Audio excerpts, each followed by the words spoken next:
Hi, everybody. It's Deborah from PeopleLovingAnimals.com. Thanks so much for tuning in and watching today's video. Today's video is called Health Insurance for Pets, Everything You Need to Know. Today's video is going to be pretty complete. We're going to have a thorough discussion all about health insurance for pets. We're going to talk about what kind of policy should you get. Should you get a policy? Should you get health insurance for your pet? We're going to talk about some of the differences in health care policies, what kinds of questions you should ask, how do you compare and know like which policy to get, which company to go with, some of the reasons why you should get pet health insurance. We're going to cover a lot, and I'm going to give you a lot of resources in today's video. So I hope you'll grab a cup of coffee, get comfortable, and spend a little time with me, because by the end of today's video, I think that you're going to be glad that you watched, and you're going to have a really good understanding of pet health insurance and how it works and whether or not you need it and how to get a good policy for you. So again, thank you so much for watching. If you've been here before, you know my name is Deborah. I have a website called PeopleLovingAnimals.com. We're on it right now. I'm going to use this article called Health Insurance for Pets, Everything You Need to Know. This is an article on my website. I'm going to give you the link to this article in the description box of today's video. So I'm just using it today to just kind of follow along to cover all the points that I want to talk about with you in today's video. But you're going to be able to click into this article, click on any of the links in it, go to all the resources that are provided in the article, and you're going to have all that. So again, I hope you'll just relax and enjoy the video. Thank you so much for joining me today. What is pet health insurance? Well, it's really no different than health insurance for people. And as far as all the rules and prices and everything, it really does work the same as health insurance for people. Your pricing depends on your age, your health, what size is your deductible, what kind of reimbursement level do you get, like all these sorts of things. It's very similar to health insurance for people. It works the same way. Now, health insurance for pets is mostly to prevent a catastrophe. If your pet had a serious injury or a serious illness, you have pet health insurance so that it doesn't financially devastate you. Either that or, sadly, tragically, having to lose your pet because you were not able to pay for whatever medical care they needed. So that is basically the purpose for pet health insurance. And I always say when we're talking about pet health insurance, do I need it or don't I? Do I need it? Don't I? Like I say here in the article, the bottom line is if you cannot afford an unexpected vet bill for your pet, then you need pet health insurance. You don't want to end up with a situation where your pet has been injured or your pet has been diagnosed with a serious illness and you have to make a decision whether or not to make your mortgage payment this month, feed your kids, or pay for the dog's surgery. Do you know what I mean? Like you don't want to find yourself in that position where you can't provide the medical care for the animal, and it's just a sad situation. And also, without making it sound so dramatic, is that if you don't have money in savings, and I mean a significant amount of money in savings, where you could drop 500, 1,000, 3,000, 5,000 if we're talking about an animal with cancer, so to say. If you don't have that kind of money, you don't want to have to come up with it. Should your animal become ill or be injured. So the bottom line is, if you can't afford an unexpected vet expense for your pet, you should have pet health insurance. Now, in the article and also in the description box of the video, I'm going to give you a link to go ahead and sign up for a printable list of 12 questions to ask before buying pet insurance. So in today's article, you're going to get a lot of that information. We're going to cover a lot of stuff. So I wanted to give you a shortened printable version of, okay, wait a minute, what am I supposed to ask again? What are my decision points? Okay, so I'm going to give you that. Go ahead and click on that in the description box, and you're going to be able to get that shortened printable list list that's going to help you out with choosing a policy. Again, how does pet insurance work? It's basically the way pet insurance generally works is you have health insurance for your pet, you make all the decisions, we'll talk about it in today's video, what's your deductible, what level of reimbursement do you want, all these sorts of things. And then if your pet goes to the vet, you generally pay the vet, and then you submit your claim to the insurance company, and the pet health insurance company reimburses you. That's basically how it works. Pet insurance basics. Most pet insurance plans have a few basic features in common. They're usually paid for via a monthly premium. You can choose what you want your deductible to be. You can have an annual deductible or a deductible per incident. Again, sound familiar? It's just basically the same way that it works for health insurance for people. You can select what level of reimbursement you get or what co-pays you'll have. Like, for example, and it's just like with your insurance for yourself. If you have everything covered and you barely have to pay a copay, you barely have to come up with anything out of pocket, then your monthly premiums are going to be higher, right? If you're willing to pay co-pays or you're willing to pay prescriptions, or you're saying, okay, well, I don't need to have everything covered 100%, but I would like to have, 70% covered, then obviously your monthly premiums are going to go down. Do you see? It works basically the same way as it does for us. And again, you usually pay the vet ahead of time, and then you submit your claim to the insurance company and they reimburse you. Now, here's something interesting that I want to tell you about, and I give you a link to this. If you don't know about a company called Care Credit, then you might want to check into it. I'm giving you a link here, carecredit.com. They are a credit card that pays for medical expenses, not just for your pet, but for you too. Like if you had, prescriptions at the pharmacy or whatever. But for example, with Care Credit, you sign up, it's a regular credit card. You can pay the vet with this just as if it's a regular credit card. And the cool thing about Care Credit is if you have a vet bill of $200 or more, they will give you 18 months to pay that balance interest free. So I like having the Care Credit account because it kind of keeps your pet's expenses, the medical expenses, separate from your personal expenses. You have the credit card, you have the credit available should you have to put out, a couple $100s for a vet visit, if your dog breaks its leg or whatever, you have this credit available so you can pay the vet bill and then submit your claim to the insurance company and then reimburse your Care Credit account. But like I say, what I like about it is if it's $200 or more, they give you 18 months to pay that off interest free. So if you decide that you cannot afford health insurance for your pet, this is a good way to help manage those expenses. And even if you do have health insurance for your pet, this helps you to be able to put out the money up front to pay the vet until you can be reimbursed by the health insurance company. And if you've chosen to have a lower monthly premium and you're not reimbursed for 100% of everything your vet does, again, you've got that credit card where if it's $200 or more, you get 18 months to pay for it interest free. So I just want to mention that so that you know.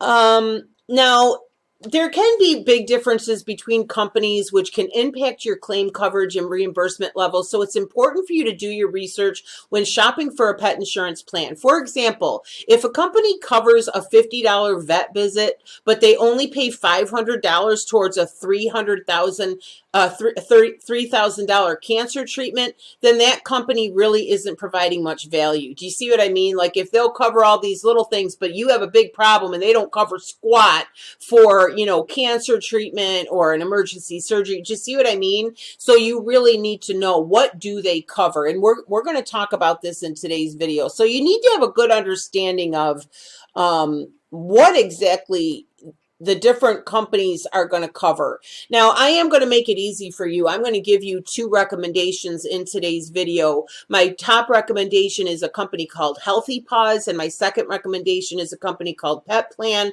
I'm going to give you the links in the description box for my full review of both, and I'm going to give you links in the description box to get a free quote from them. I'll probably mention this again later in the video, but just I'll mention it now in case so I don't forget. The reason that Healthy Paws is my first recommendation is customer service. They have won award after award after award, year after year after year for exceptional customer service. Plus, they just have a really good policy, really good plan.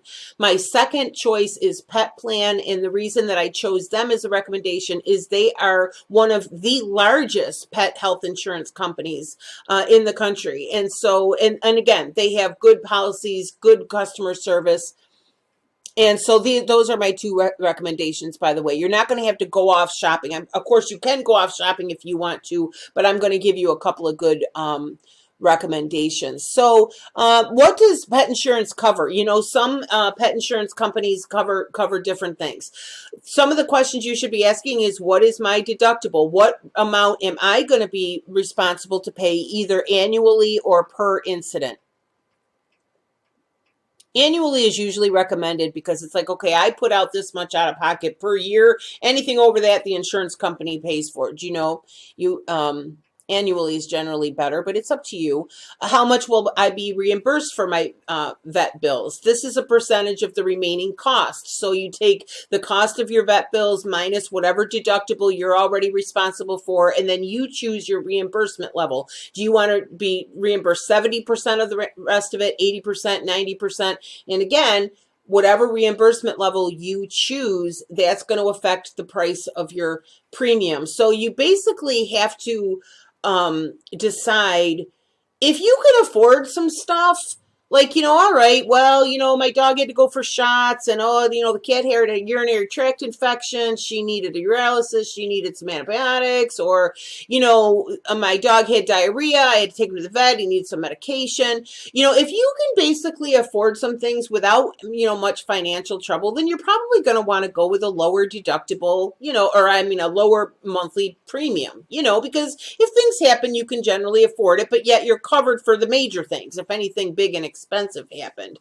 But if you really can't afford anything, like for example, I have a girlfriend who had a cat who had a simple urinary tract infection. Well, it cost $300. We paid for the vet visit. I say we because I took the cat for her. We paid for the vet visit, and then the cat had to have an examination. They did a urinalysis, to test and found out she had the urinary tract infection, and then they gave her antibiotics, and altogether for a simple urinary tract infection, it was $300. Now, like I say, if you could afford that kind of a thing, then you're probably okay with going with a cheaper health insurance policy to pay less premiums every month. But if that $300 would kill you, like I don't have $300, the cat's sick. If you're in that situation, then you're better off paying the higher monthly premiums, because that is something you can budget for, and you're probably better off paying a monthly premium. You know how much it is. You pay the same amount every month, so you don't get hit with those kinds of bills, okay? Now before I went into this article to do today's video, I actually put some things in bold that I thought were important that I just wanted to flag myself to remember to mention during the video. My personal opinion is, if you can afford a big vet bill, if you can at least charge it on a credit card without ruining yourself financially, then it's probably okay to go with a cheaper monthly premium policy. But seriously, if you cannot afford an unexpected vet expense, you should pay a bit more each month to make sure you're covered if something should happen, okay? Also, you should ask, is there a limit to your benefits? You should be looking for companies who don't have an annual or a lifetime limit on the coverage, because you wouldn't want to have a serious problem with your pet and all of a sudden they say, oh, you're done, there was a limit. You don't want any caps. So that's a question that you should ask. And again, I'm going to give you a link for that printable list of these questions. Not only these questions that you should ask, but the points you should consider, okay? You should also find out if there are any exclusions. Like, for example, just like with people health insurance, most, if not all, pet insurance companies do not cover a pre-existing illness, okay? Just like us. If I don't have health insurance and then I get diagnosed with cancer tomorrow, I can't rush out and get health insurance. Do you know what I mean? I've got a pre-existing condition. It has already been diagnosed. And the same holds true for pet insurance, but there are things like hereditary illnesses, genetic illnesses. Some pet insurance companies do have exclusions. So you want to ask, is there anything you won't pay for? You want to know that ahead of time. Okay. What is not covered? Again, I put this in bold print. You will need to know, you need to know that no policy will cover a pre-existing condition. This is really a big motivator to get health insurance for your pet now before they're diagnosed with anything. Don't wait until your pet, so don't say, oh, if my pet gets sick, I'll have pet insurance. No, it will be too late. You won't be able to, you can get pet insurance once your animal is sick, but they're not going to cover an already pre-existing, already diagnosed illness. Also, most policies don't cover wellness care like your regular annual vet exams, regular vaccines. If you do find a company that covers this, you're probably going to find that they charge more for their policy for that. You're actually better off just paying for the little stuff like their annual shots and stuff. You're better off paying for that yourself, because your premiums for a full coverage policy it's going to be, you're going to end up paying more for the health insurance than you do for the shots. Do you understand what I mean? The main objective for getting pet health insurance is not to cover the regular vet expenses that you expect and you can plan for. Rather, it's to cover unexpected illnesses and accidents. What to look for when buying buying pet insurance? You should choose a policy that allows you to use any vet. There shouldn't be any restrictions, and generally there's not, because they generally don't pay the vet directly. Like I say, you usually pay the vet and then they reimburse you. But they would require that you are seeing a licensed veterinarian. But again, just make sure that your vet is covered, that you're not going to have any issues with that. You need to know, how you're going to be reimbursed and so forth. So how do you choose a company? Again, I'm going to give you two recommendations. One is for Healthy Paws. The reason I'm recommending them is because they've been rated #1 in customer service again and again and again. Now, I'm going to give you a link to my full review of Healthy Paws. In that review, you're going to be able to watch a video from the owner of Healthy Paws where he's actually interviewed, and it's a really nice video, and you're going to find it's a really good company. So I recommend them. And again, I'm going to give you links to them to get a quote, to read my review. And the second one that I recommend is Pet Plan.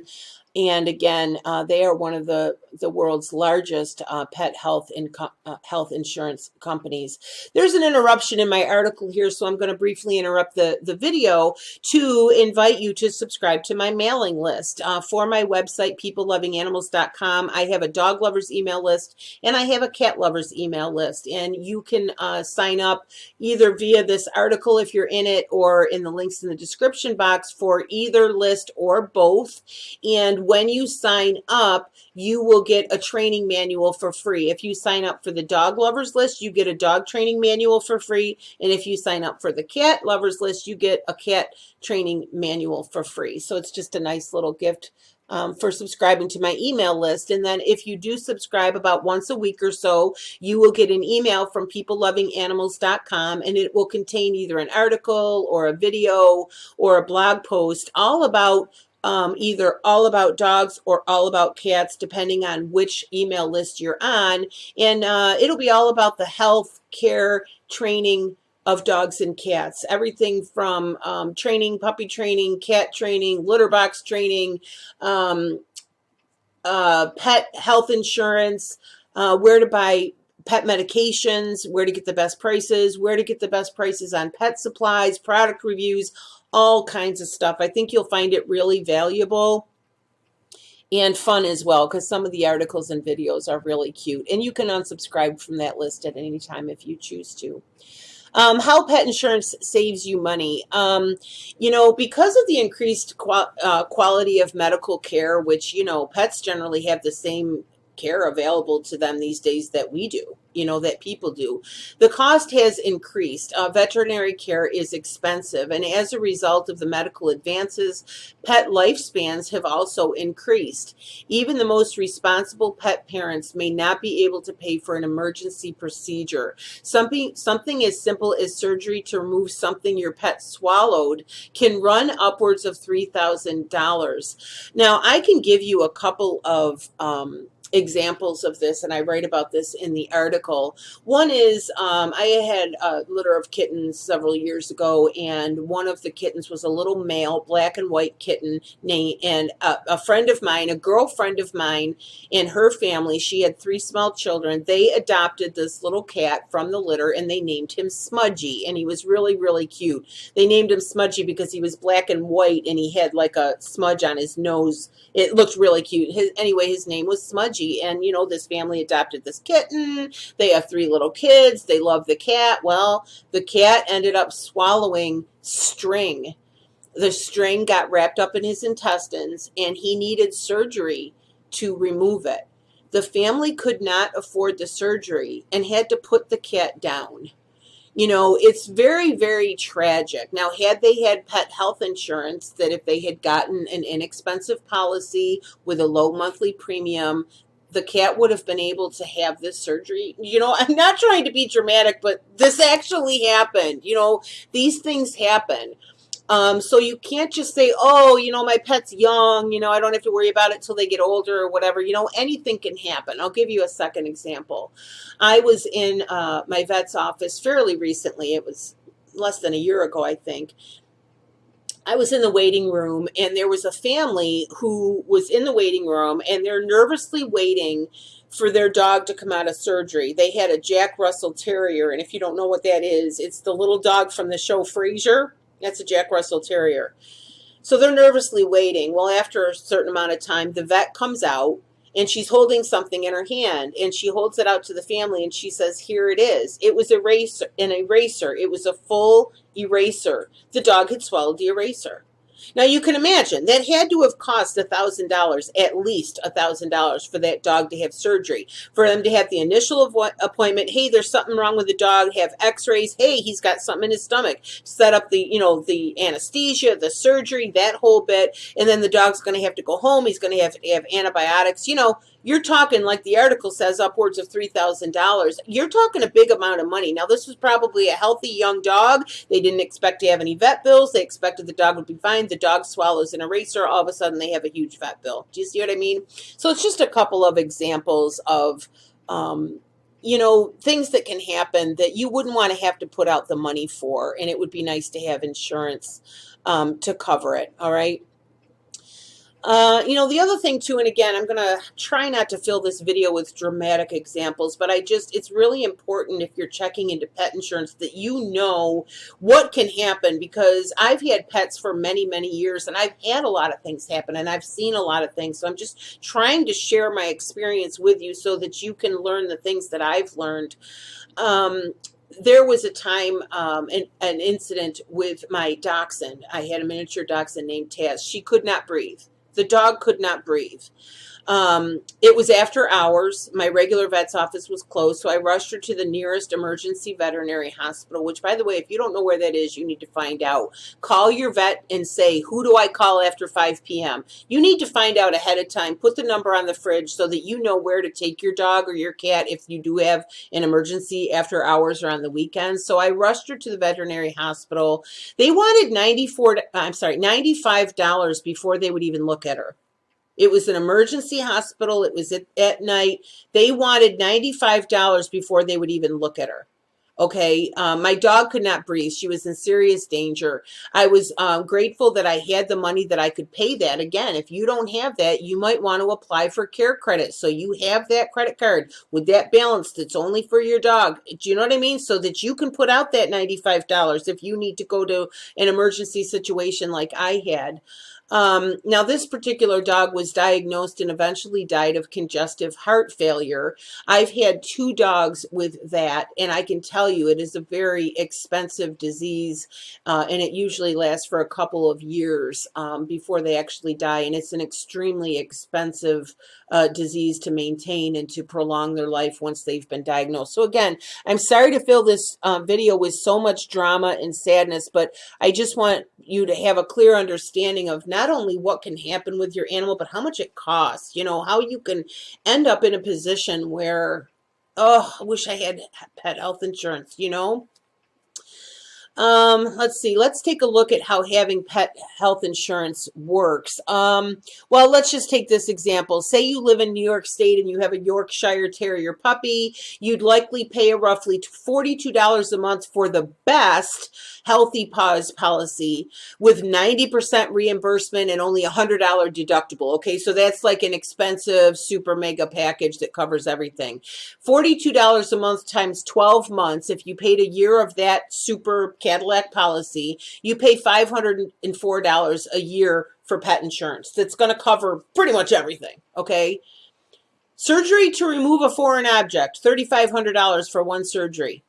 All right.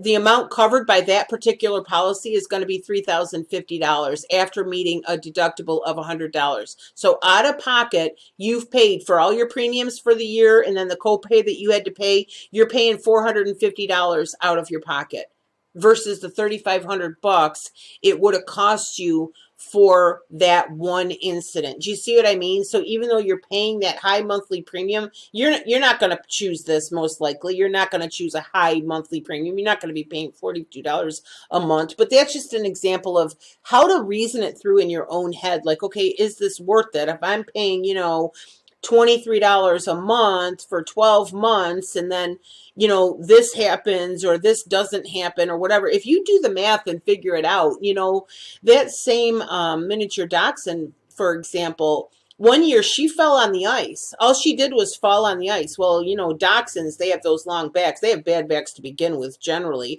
Well, it twisted her back. The dog could not even move. I had to hand feed her for a week because she could not lean over the bowl to eat. She had to have muscle relaxers. She had to have painkillers, and it cost me $1,000. By the time I took her to the vet, he did an x-ray, he gave her the meds, all this stuff. Just a simple slip on the ice cost me $1,000. So figure it out. If I had been paying, I don't know, $22 a month for health insurance, multiply that by 12. You know, it covered the $1,000. Do you see what I mean? Not to mention you have the security of being covered if anything bigger happens where they're diagnosed with cancer or diabetes or something like that. So is pet insurance worth the money? You know, I think that the math that we're talking about in today's article and the video does make it pretty clear that it is worth it, especially if you are someone who cannot afford a big unexpected expense like that. I think it is worth it. Now, in this article and also in the description box of today's video, I'm going to give you a link to two articles that are on my website. One is called, Is Pet Insurance Worth It for Dogs? And one is called, Is Pet Insurance Worth It for Cats? So if you're still on the fence and you're still not sure, go ahead and click into those. There's a nice video and you're going to be able to get even more details as far as deciding whether or not you should do it, okay? Major benefits, obviously, if you rely on your savings account for emergencies, you don't know how much this emergency is going to be. You could have a simple urinary tract infection that costs you $300. You could have the dog get hit by a car. You could have, you know, I had a second miniature dachshund. Her name was Maggie. And she sprained her little front leg so badly that she had to have a cast just from a leap from the couch. Like a daring leap from the couch that went wrong, and she hurt her little arm so badly she had to have a cast. You know, so again, if you can't afford these sorts of things, you're going to want to have health insurance. Like I said, I had two different dogs diagnosed and eventually died from congestive heart failure. They had to have x-rays, they had to have blood work, they had to have medications, all on a regular basis. The dachshund that I told you slipped on the ice, She also had Cushing's disease. Cushing's disease was very expensive. You had to have blood work like every 3 or 4 months. The blood work was $300. You had her medicine was between $75 and $90 a month for the medicine for Cushing's disease, and she had that for several years. So I call her my $20,000 doxy because I had her for 6.5 years, and in that 6.5 years, she cost me $20,000 in medical bills. Now, I am the kind of person I will pay that. I was able to pay that. I did have to put it on credit cards. I paid a lot of, interest and but had I known about this was many, many years ago when health and pet health insurance wasn't really like, commonly known like it is now, but I think back to that time and I think, geez, if I would have had, pet health insurance for that dog, it would have saved me literally thousands. Okay.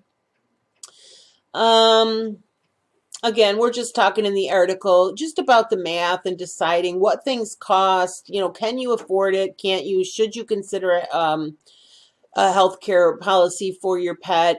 Should you protect them with pet health insurance? Yes, I think yes. Your pet is like a family member. They're like a family member, and you would never consider not having pet health insurance. You would never consider not having health insurance for yourself and for your children.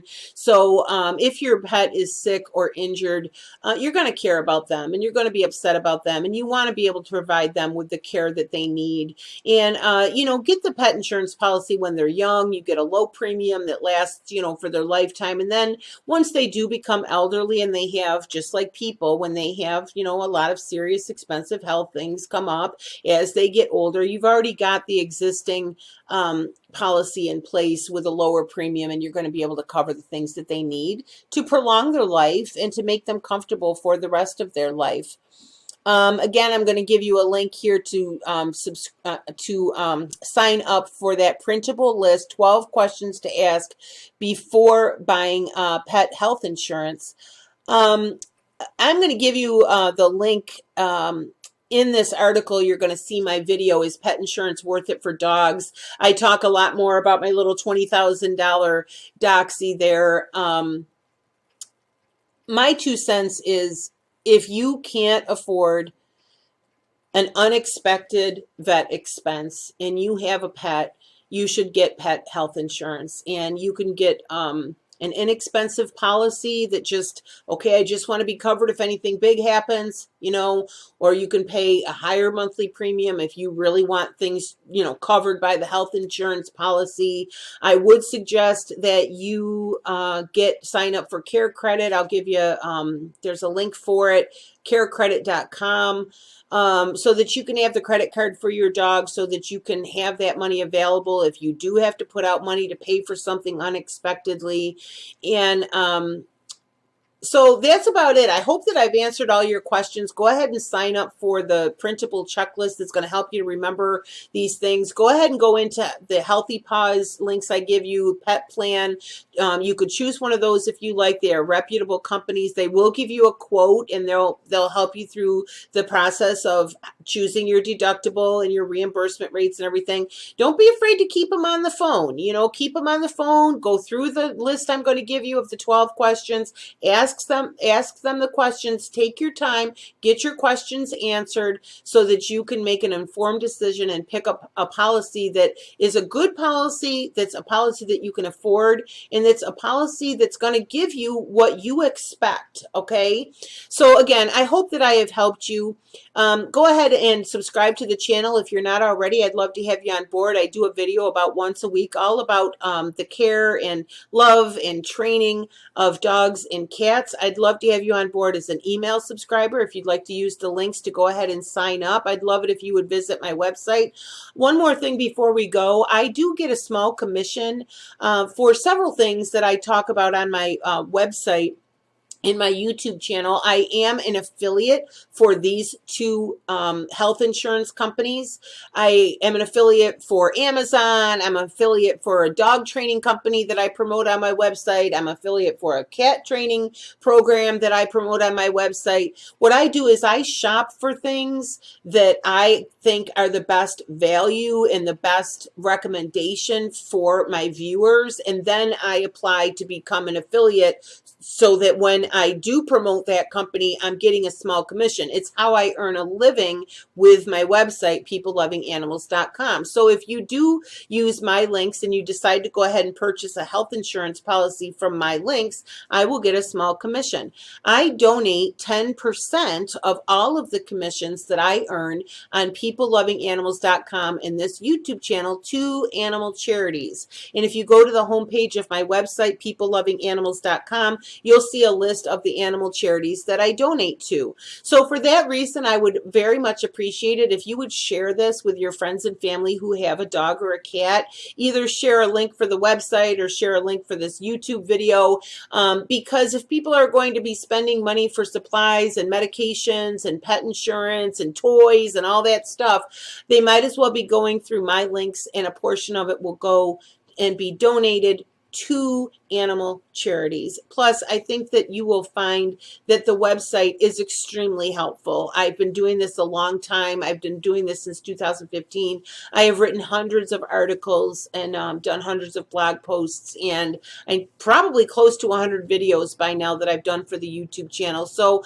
I do try to help people and give them information to help them to be a better pet owner. So with that said, if you have any questions, please feel free to comment. I will reply. Please subscribe. Please give the video a like if it was valuable to you at all. And don't forget to go ahead and sign up and get your free printable list to help you with your questions for the health insurance companies if you decide to go ahead and get a policy for your pet. Again, thank you so much for watching. My name is Deborah, and my website is peoplelovinganimals.com. Thanks so much. Bye-bye.